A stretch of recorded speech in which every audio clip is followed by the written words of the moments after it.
welcome to LLB second semester classes by Krishna's tutorials. I hope you all are doing good. So this is me Naman Sinha. I'll be taking the LLB second semester classes. Thank you for everyone who had joined the LLB first semester classes and made this initiative successful. You can pause and read my brief intro. And lastly, I want to thank everyone for your warm wishes on my recent victory in the Kakaji Venkat Swamy National Memorial Moot Court competition held by Dr. B.R. Ambedkar, where out of 12 colleges we at Pendekanti Law College had the opportunity to represent our college and were successful in winning the competition. Thank you again for your warm wishes. Today I'll be taking the introductory demo class for Constitutional Law 2. So before going deep into the subject, first I'll talk about the logic behind our government and the governments around the world. So everywhere around the world we have three organs, that are the executive, the judiciary and the legislature, in almost all the countries. So why there is such a system? Why it is being followed around the world? So there is a saying called power corrupts and absolute power corrupts absolutely. If you give absolute power to one person or one body, then then then the people's liberty will be in question. The person or the body will become a dictator. It will result in despotism. It will result in arbitrary actions which have no logic behind them, corruption, etc. So that's why the power is divided between the three organs: the executive, the judiciary and the legislature. The legislature makes the laws, the executive implements the laws and the judiciary interprets the laws. So this structure is followed around the world in various permutations and combinations.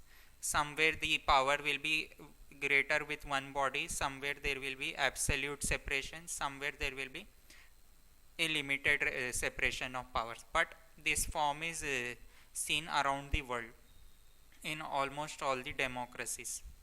So why there is a such separation of powers? So it is a safeguard against despotism. It is a safeguard against dictatorship tendencies. If you give too much power to one person, he will become he'll do whatever he wants. It will be on his whims and wishes. He will not follow the expert advice, and the country and the nation will be suffering due to his such actions. Next, it is safeguard against arbitrariness. The person, the body will not be held responsible, accountable, and they'll do whatever they want. It helps in maintaining efficiency in administration. When the work is divided and there is a limit and there is checks and balances, then it will be helping in efficient administration. All the organs will be responsible to each other. And lastly, it facilitates a check upon the working of each of the organ. So the three organs also can check and balance each other. So in India, the president appoints the judges, and the judiciary can declare executive acts as unconstitutional. So this is the check on each other. The judiciary and executive have these checks on each other.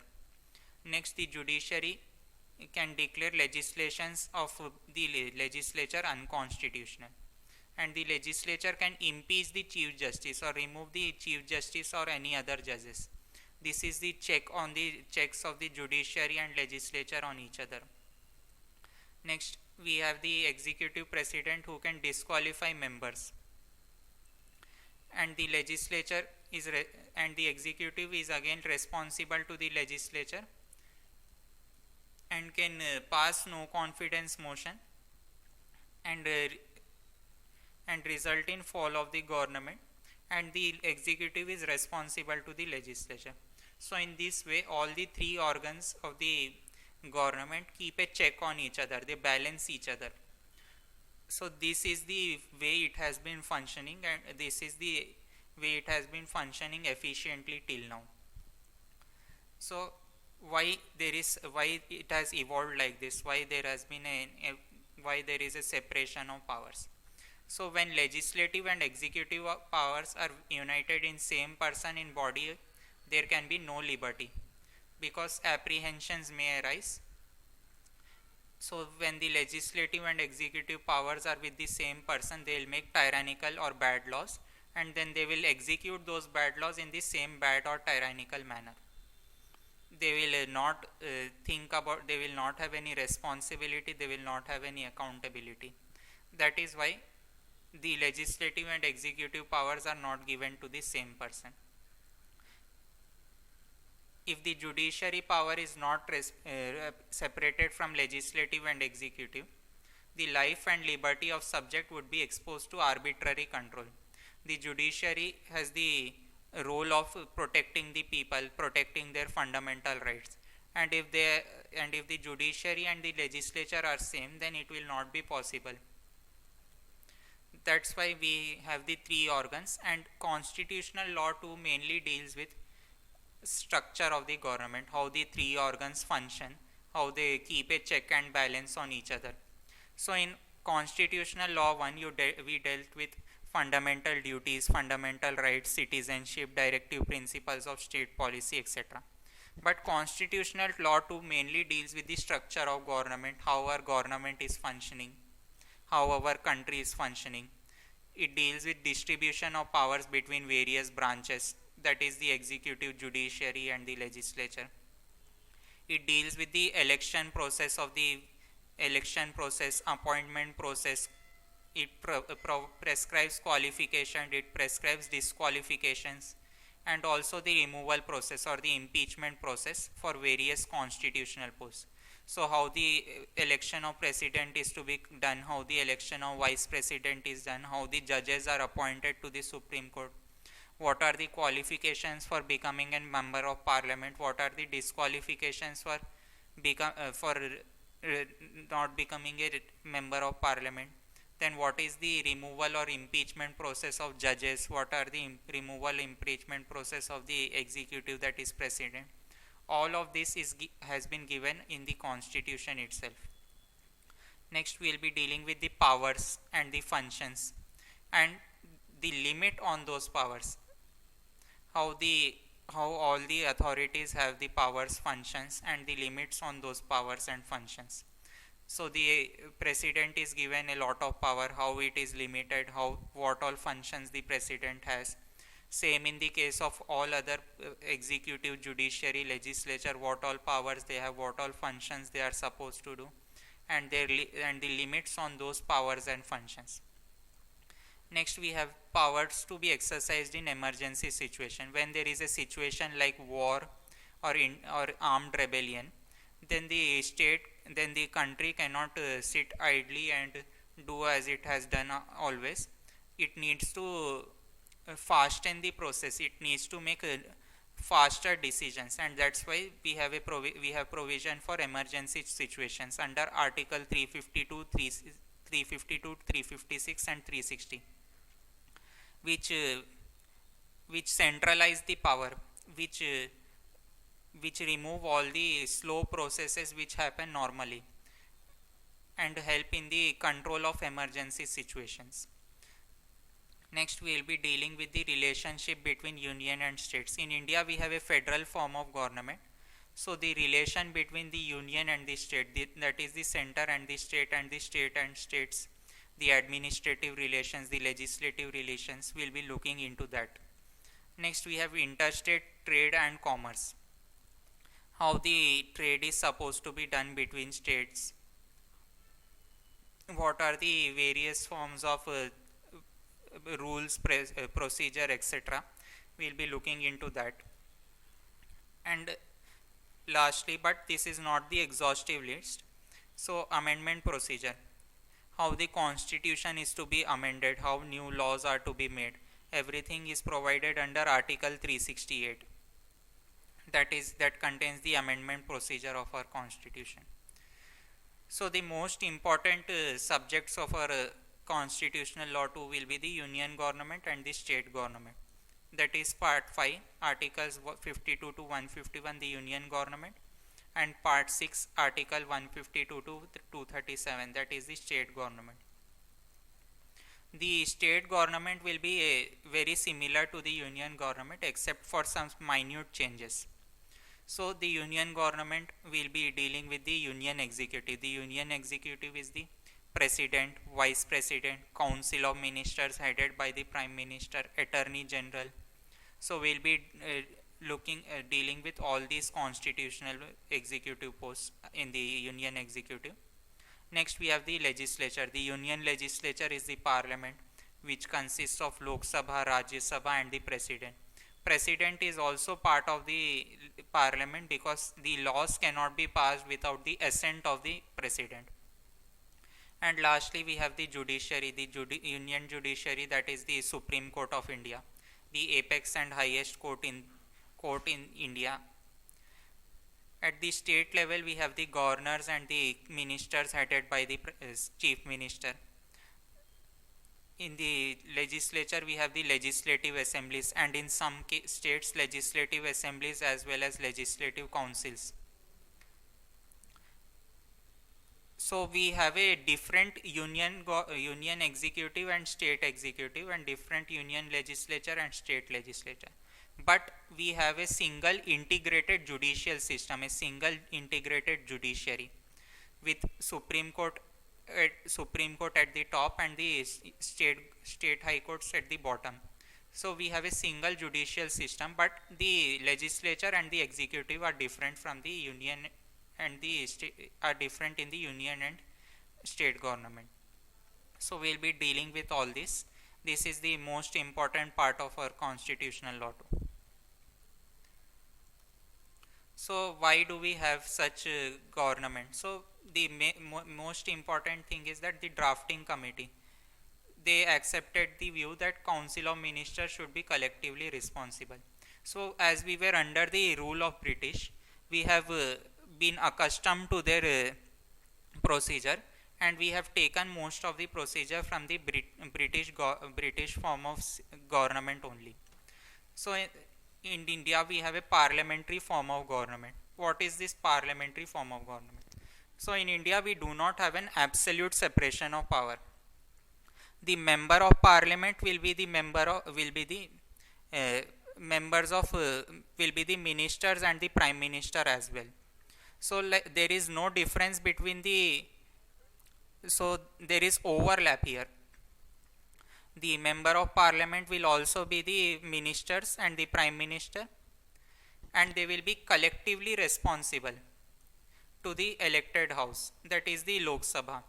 So in India the people elect the member of Lok Sabha, and from the Lok Sabha or Rajya Sabha the prime minister is to be appointed or nominated, and the prime minister will then again select ministers from the both houses, and these all ministers and the prime minister are responsible to the Lok Sabha and the Rajya Sabha. If the prime minister loses the confidence of the Lok Sabha, then the government will dissolve. So we have an overlap here, and we do not have absolute separation of power, but still there is separation of power. So in India the executive is collectively responsible to the house of people, that is the elected house. The people come to vote every 5 years, and they elect the member of Lok Sabhas. So in parliamentary form of government, the president is the head of the state. So the position of president in India is similar to the position of crown in the Britain. The British crown is a hereditary post, whereas in India the president is elected by the MLAs and MPs, that is the member of legislative assemblies and the member of parliaments. The president is the formal executive. He is also known as the first citizen of India, and he is the head of the state. Next, all executive actions are to be expressed in his name. So whatever the executive work is done, whatever the union executive work is done, it is done in the name of the president only. Even though the president does not have much discretionary power, but all the work is to be done in his name only. All executive actions are expressed to be taken in his name only. The president has no power to discharge them in his discretion. The president has to act on the aid and advice of the council of ministers. So the president does not have his own power, he does not have any discretionary power. He is bound by the aid and advice of the council of ministers headed by the prime minister. And these council of ministers are again responsible to the Lok Sabha, and they are the directly elected by the people and are members of the Lok Sabha as well. As I was saying, there is an overlap here. The council of ministers are members of the Lok Sabha as well as Rajya Sabha. So today we will be dealing with the powers of the president. Article 52 says that there shall be a president of India. So so there is no absolute separation of power, and the president has different types of powers as well and different types of functions. Powers and functions here are synonymous to each other. They mean the same thing. So the president has executive power, diplomatic power, military power, financial power, judicial power, legislative power, and emergency power. So coming to the executive power, so all the work that is to be done, the executive power of union is vested in the president, and all work is done either directly or through officers subordinate to him, and the whole power is exercised by him directly or indirectly. Article 53 states this. Next, Article 77, all executive actions of government should be taken in the name of president. All the work is done in the name of president only. The executive power is coextensive with legislative power. So what does this coextensive mean? So in India there is the functions, the powers of the executive are nowhere written. But as we have a parliamentary form of government and there is overlap in the legislature and the executive, so the Supreme Court in a case has held that the power is coextensive. Coextensive meaning that whatever the legislature can do, that can be done by the executive as well. So whatever power the legislature has, the executive has that power as well. So Article 77 states this. Next, Article 75. The Prime Minister shall be appointed by the President, and the ministers hold office during the pleasure of the President. The President appoints the Prime Minister, and the President also appoints many other constitutional posts such as the judges of the Supreme Court and High Court, the governors of the state, the Attorney General, the Comptroller and Auditor General, the Chairman of UPSC, and the powers to remove are also exercised by him. So if any of the person is to be removed, the impeachment process will be followed, and after that bill for impeachment or the law is passed by the houses saying that we want to impeach that person, then the president has to give the final assent. So that is why the power of removal can also be exercised by him. Article 78 states that it shall be the duty of Prime Minister to communicate to the President all decisions of Council of Ministers relating to administration of affairs of Union and proposal of legislation. So as I was saying, the President does not have any discretionary power. The Prime Minister has the main job here. The Prime Minister has to communicate all the decisions, all the work that is to be done, and the President will do and it will all be done in the name of President. So the Prime Minister will be will be communicating all the decisions of the Union Council of Ministers. And lastly, the administration of Union Territory is through an administrator to be appointed by the President. So in India we also have Union Territories like Daman and Diu. Next, recently made Ladakh.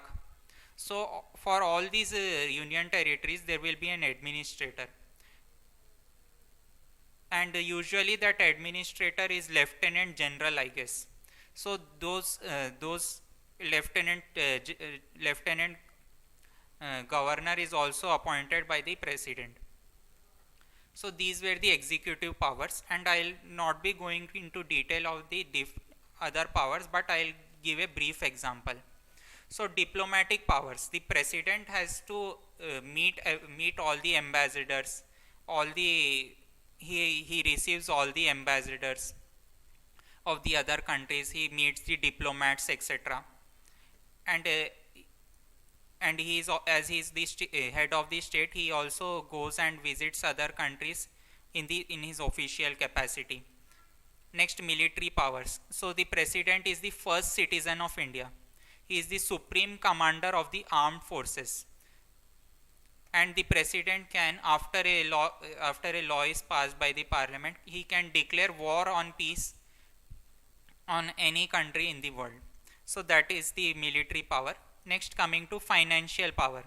So there are some bills which are to be made after the recommendation of the president, such as for money bills. So for placement of a money bill, the prior permission of the president is necessary. And next, the president also has the power of the purse, power of the when the money is to be taken out of the funds of the India, the presidential assent is also necessary. Next, the judicial powers. So firstly, the president is has a has immunity. Under Article 361, the president cannot be arrested, cannot be held for a crime. The president cannot be compelled, cannot be summoned to the courts. He has the immunity, and the governors also have this immunity as well. They cannot be tried or punished. They cannot be arrested, etc. They cannot be called to the courts. And next, one more judicial power is the power of amnesty. Any convict, any imprisoned person can appeal to the president for amnesty, that is for reprieve, for pardon, for reduction in his punishment period, etc.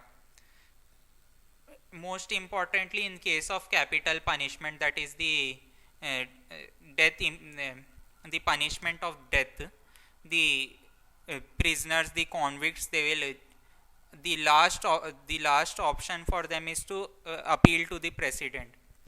The president has the power to pardon them and reduce their offense, or else do any thing which he thinks fit, which he deems fit to be done. Next, the legislative power. So the president can summon the both houses. The presidential assent is required for all the bills to be passed. All the bills after they are signed by the president become the law. Without the signature of the president, they are not law. They are only bills. So the presidential assent is required. Next, in case of money bills, the prior recommendation of the president is necessary. If there is a deadlock between the Lok Sabha and Rajya Sabha, then a joint session can also be called by the president. The president starts the sessions of the Lok Sabha and Rajya Sabha. He can prorogue the sessions of the Lok Sabha and Rajya Sabha. He can deliver a speech or give any information when he deems fit to do so. So that is the legislative power. Next, coming to the emergency power. So as I was saying earlier, in case of emergency situations, the normal procedure cannot be followed. There needs to be special provisions so that fast decisions are taken, and there is no disadvantage due to the slow procedure. So that is why the power will be centralized. The powers will be will be given more to the center in such situations, so that the emergency situation is controlled. So under Article 352, 356 and 360 we have the national emergency, state emergency and the financial emergency. So when the president has the power to declare the following three emergencies whenever there is a emergency situation. Article 356 is also called President Rule. It is popularly known as state emergency, but the formal name is President's Rule. So whenever there is a war-like situation, whenever we are at war with another country, the national emergency will be imposed, so that there is a proper functioning of the government and the situation is controlled as soon as possible. Fast decisions need to be taken in such times. That is why the emergency provisions are taken in our constitution. I'll be ending the demo class with the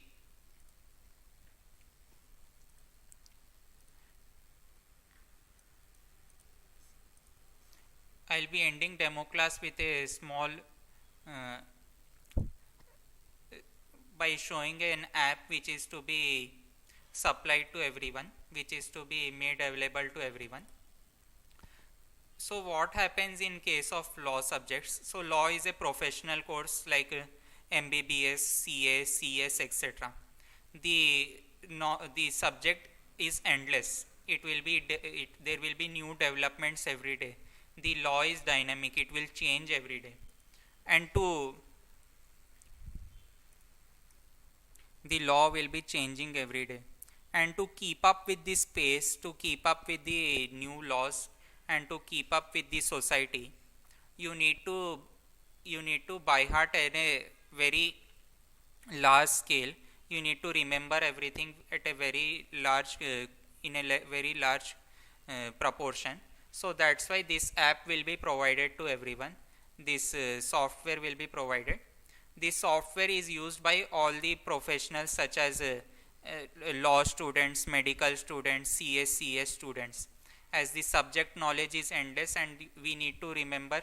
In case of law students, we need to remember the articles, we need to remember the sections, we need to remember the amendments, we need to remember the case laws, which is a very hard thing to do, as in constitutional law exam there are about 200 to 500 case laws easily, out of which you need to write about 20 to 50 in the exams as well. So that's why we need to remember things on a large scale, large proportion. So that is why this app will be provided, which will be helping you in remembering and revising these things. So how the app works is these subheadings will be there in the app when you open. So these are the questions. So I'll be moving on to the next slide. So when you open one of these tabs, you will get a case law like this. This is a case law, SR Bommai versus Union of India. So you will be having a show answer option below.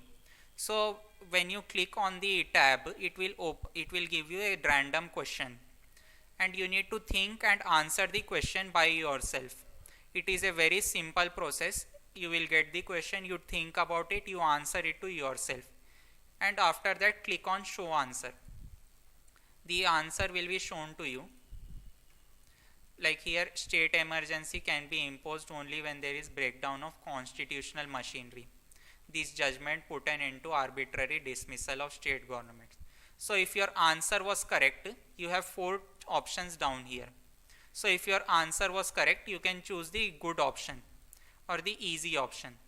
But if you took a little longer time, then you can choose the hard option. But if you were not able to answer the question at all, you will select the again option. So what will happen based on these options, you will get the question again. If you were able to answer easily, then it will come after a time of at least 10 minutes. If you were not able to answer, it will come back again in 1 minute. So you need to use this app till you remember everything. and by doing so you will have the perfect you will be remembering it perfectly at the time of exams, and it will be helpful to you to remember all the amendments, sections, case laws, articles, etc. You need to remember hundreds of these things. So that's why you need this app, as as our profession is such that it changes regularly. We need to keep up with the profession developments in the profession. We need to keep up with the changes in society also. So that's why this app will be provided to you. Coming to the course, so this is the LLB second semester course. So I'll be taking the subjects of constitutional law 2, contract law 2, family law 2, that is the Muslim law and Special Marriage Act and other laws. Then we have evidence law and criminal law, IPC. So live classes will be provided to you. Recordings of these live classes will be made available. You can raise, there is an option to raise hand, and you can directly interact with me. You can ask me doubts. If you have any doubts later on also, you can just message me in the app, and I'll be clearing your doubts. Next, there will be technology assistant webinars. So as I was showing you this technology, I'll be providing you the material for that on a daily level, so that by the time the exams come, you will be perfect with everything, with all the amendments, sections, case laws and articles. Next, there will be a chat option. You can talk to me directly, or you can message in the chat as well. There will be one-to-one mentoring. Whenever you need anything, whenever you want, you have any doubts, etc., you can contact me directly. Not just on the subjects, I will be guiding you for everything. I have been on LinkedIn and other platforms. I have a lot of connections. I have made a lot of connections. So whatever help you need, I will be providing you that help as well. Even if I can provide that myself, I will provide it myself, or else I will ask my friends, or else I will find someone to help you do that. Next, there will be suggestions regarding law internships. So I have done a course on bootcamp course on law internships, moot court, article writing, etc. And I have a good knowledge on these all extracurricular things. So if you need any help with regard to this also, you can contact me. You will be given access to special Telegram group. In this group, you will be provided all the material which I will be presenting you with. All this material will be provided.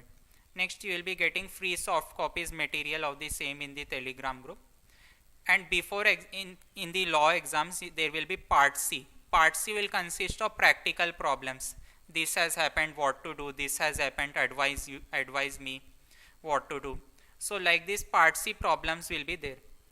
And for solving these part C problems, you need deep knowledge of the subjects.